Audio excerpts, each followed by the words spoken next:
प्रेम से बोली थावे वाली मैया की।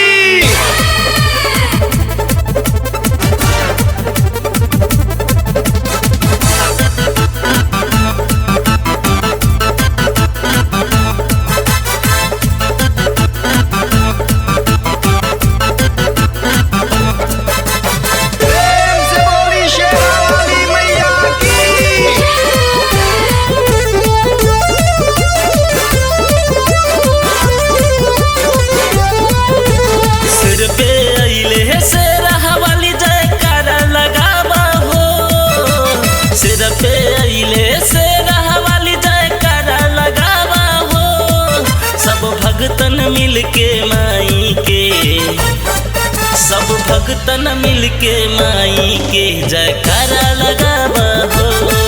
सब लोगन मिलके माई के जयकारा लगावा हो।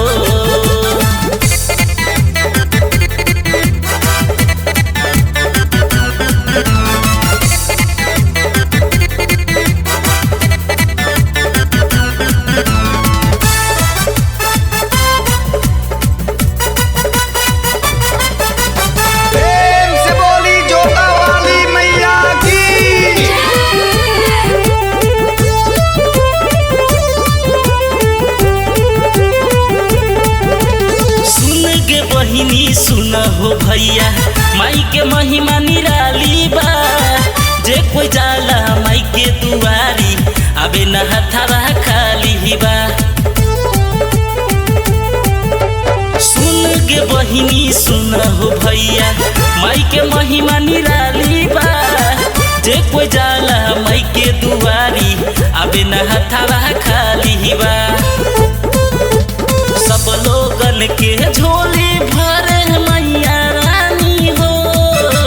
सब लोगन के झोली भरे मैया रानी हो।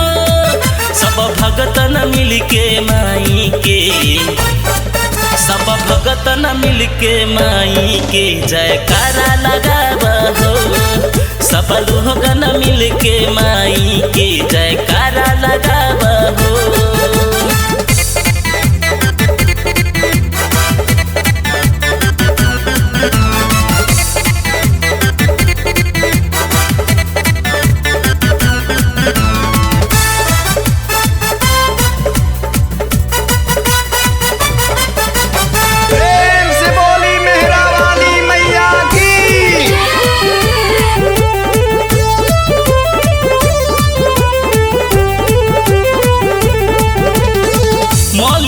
के बेटा बनावे और फूल फूल के माला हो।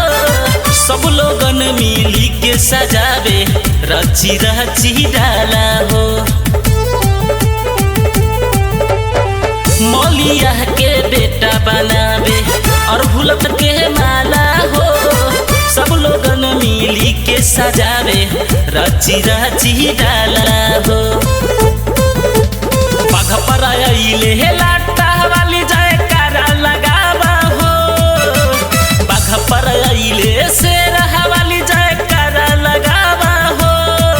सब भगतन मिलके माई के सब लोगन मिलके माई के जयकारा लगावा हो। सब लोगन मिलके माई के जयकारा लगावा हो।